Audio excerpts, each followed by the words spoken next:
Pas forcément. Merci, merci Thierry, merci Evelyne, merci.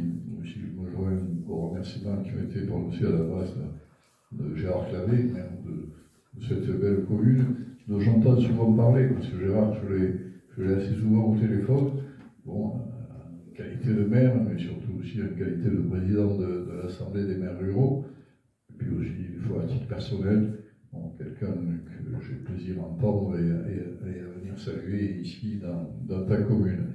Bon, c'est vrai que ça a été rappelé, bon, c'est la première fois que je viens faire le phare dans ce canton.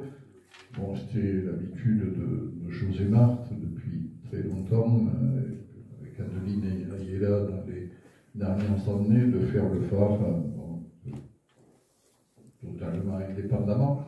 Je ne fais pas une critique, je fais ce commentaire, je ne veux pas que ça soit sujet à polémique. Bon, c'était comme ça. Bon, donc, après tout, des réunions de phare, j'en ai une par canton, et c'est pas, ça me fait beaucoup de soirées aussi. Alors, il n'y a pas d'obstacle à ce que tel ou tel conseil départemental agisse indépendamment. Bon, néanmoins, bon, j'ai plaisir à saluer des visages, bon, certains je les connais, peut-être plus particulièrement encore, on connaît les visages, je ne sais pas où situer commune par commune. Bon, ça, éventuellement, j'aurais plaisir à savoir quel est le maire de telle ou telle commune. Bon, c'est quelque chose que j'ignore parce que je n'étais pas souvent toujours dans ce territoire. Bon, alors, ce soir, dans l'occasion de répartir ce fonds d'aménagement rural, bon, alors, plaisir à rappeler que le département, c'est pas que le phare, parce que souvent, on a tendance sur les cantons à ramener tout au phare. Je suis bien content que le phare, c'est surtout une politique qui permet aux conseils départementaux, dans leur canton, d'avoir une légitimité pour répartir cette enveloppe. C'est leur enveloppe, ils la répartissent avec vous, et dans un esprit de solidarité, d'équité, qui leur appartient. Après, bon, le département, c'est un budget assez lourd maintenant, mais surtout qui pèse. Une des principales compétences que nous avons, c'est la politique sociale. Et que la politique sociale à elle seule, c'est 170 millions d'euros. Bon, dépenses de fonctionnement. Au-delà de ça, bon, je vous dirais peut-être plus particulièrement, c'est la volonté d'avoir un budget d'investissement assez soutenu. Bon, qu'on a fait progresser au fil des années, depuis une dizaine d'années, et cette année, pour l'amener à 75 millions d'euros, et le budget d'investissement le plus lourd que nous ayons voté depuis l'histoire sans doute du département des Hautes-Pyrénées. Ce budget a été adopté à l'unanimité, soit fonctionnement, investissement, quelles que soient les sensibilités politiques de l'hémicycle, il a été adopté à l'unanimité, et j'ai plaisir aussi à le souligner. Donc, si je me permets d'insister sur le montant de l'investissement, c'est tout simplement pour rappeler que dans le budget d'investissement, 70% du budget d'investissement est réservé pour les besoins du département pour entretenir et construire de nouvelles routes, 3000 km de routes, mais aussi de temps à autre. Bon, c'est une voie nouvelle qu'on aménage. Bon, ça a été la rocade nord-ouest et ouest de Tarbes. Bon, demain, dans quelques temps, ce sera la rocade nord. Bon, ce sera la déviation est-ouest de Vic.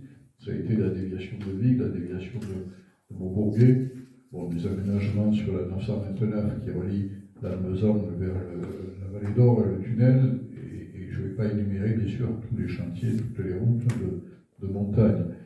Voilà, mais c'est un budget important, et demain, ça sera aussi les participations aux aménagements de la RN 21, puisque l'État nous sollicite également.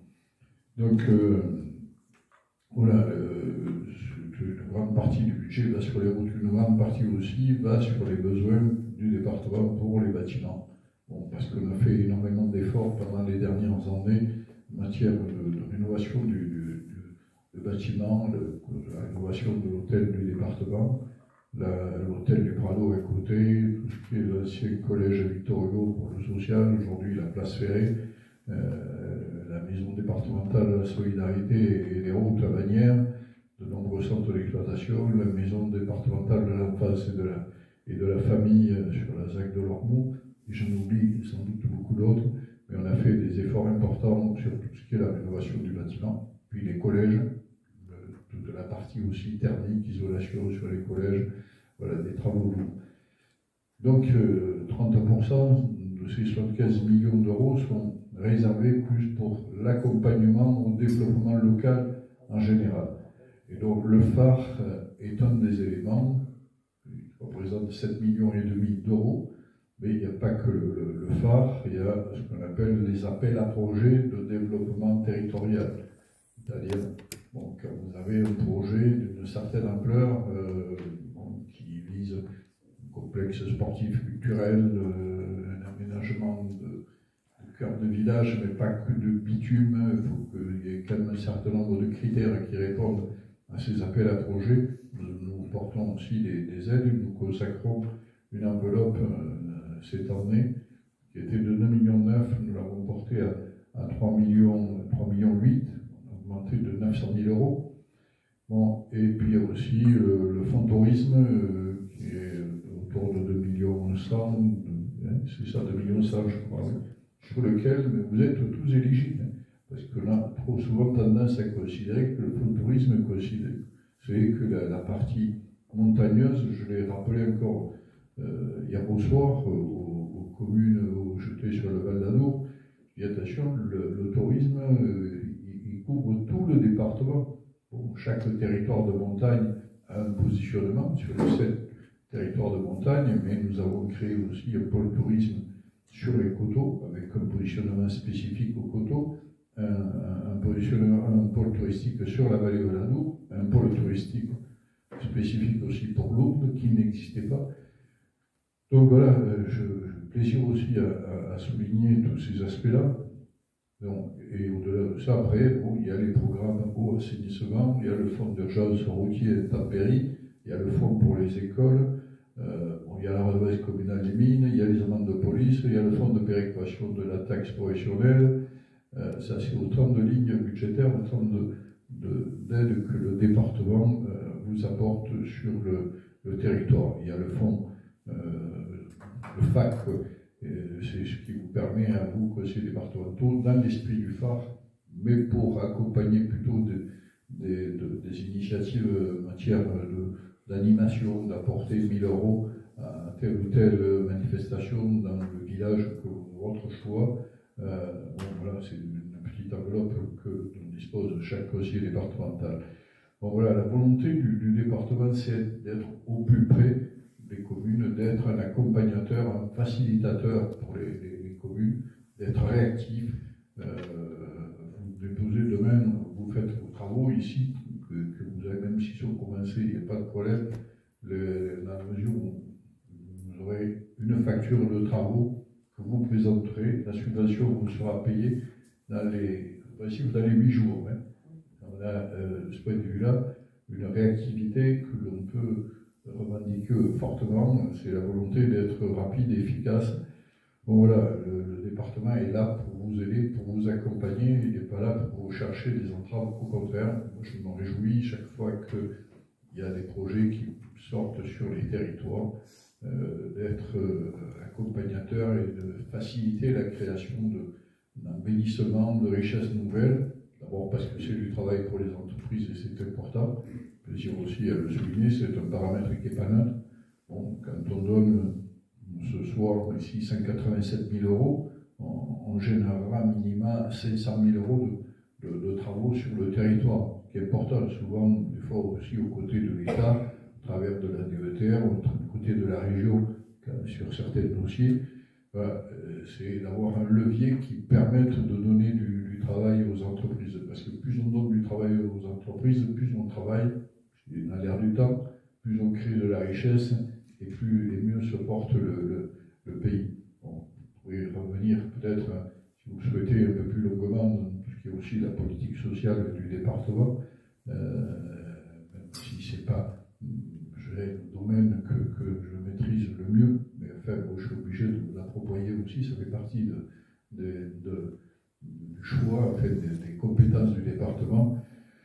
Moi, je suis en capacité aussi de répondre à tous ces problèmes-là. Mais je ne voudrais pas que mon intervention soit un long monologue de ce côté-ci. Je préfère avoir un échange avec vous, avec la salle, que vous puissiez éventuellement évoquer vos projets, les maires qui sont autour de la table, et puis poser des questions, et même s'il y a des choses qui sont désagréables à dire, vous pouvez les dire, je suis là pour les entendre, ça ne me gêne pas, je le dis dans toutes les réunions, je suis là pour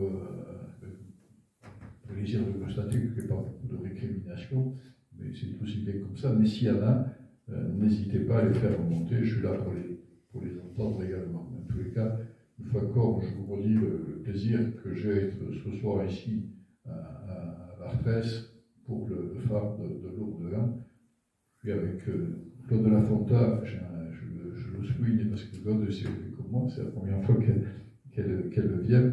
Et sachez que Claude Lafonta, c'est quand même une pièce maîtresse dans tout ce qui est le dispositif des aides communes et du phare notamment. Fait un travail exceptionnel, je peux dire le souligner devant vous. C'est quelqu'un qui est disponible, qui connaît bien tous les problèmes de la ruralité et du territoire. Elle a une maîtrise parfaite de ces choses-là. Donc je peux dire le souligner ici devant vous.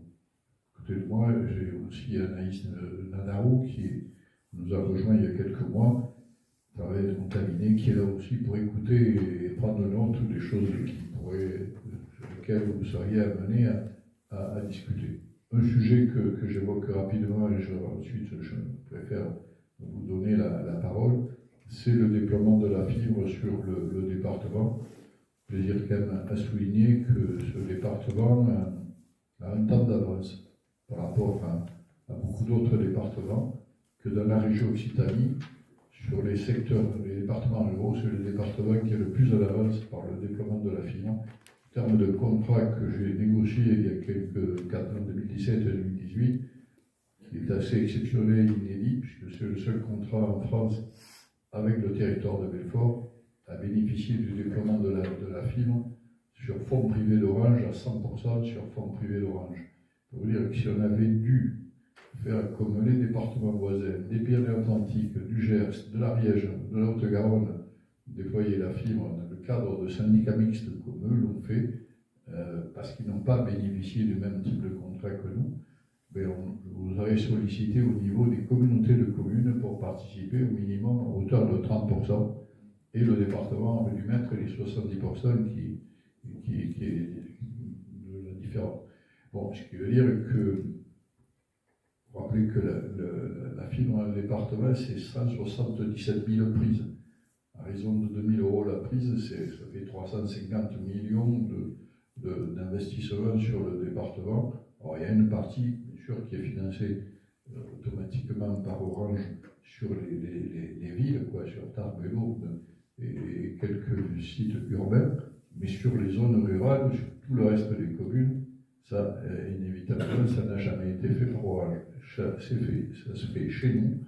Aujourd'hui, il y a 5 communes qui sont fibrées à 100% dans le département. La première, elle a été dans le canton de Lourdes-Est, je ne me rappelle plus, c'était les Angles, je crois. Ouais. Et donc, ici, il y en a encore d'autres. L'autre jour, je n'ai pas pu venir sur cette réunion parce que le jour où j'ai été dépisté Covid, c'était le prolongement du salon agricole de Tarbes, où le LOTNI, il y avait une promotion de Covid, salon agricole 2022, dont j'ai fait partie avec le préfet et quelques autres. Voilà, en tous les cas, cette fibre aujourd'hui se déploie sur l'ensemble du département. 340 communes ont déjà la fibre qui est arrivée au village et qui est en attente de répartition ou qui est en cours de répartition sur les communes. Je crois que pour moi c'est une grande satisfaction.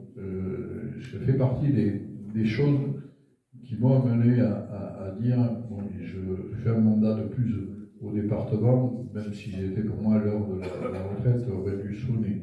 Mais bon, j'ai voulu accompagner ce projet parce que je trouve qu'il est important et déterminant pour le département et pour mettre la pression sur Orange, pour faire en sorte qu'ils ne prennent pas de retard. Ils n'en ont pas pris pour le moment. Bon, peut-être pas irréprochable ici ou là, il doit y avoir des sujets à évoquer.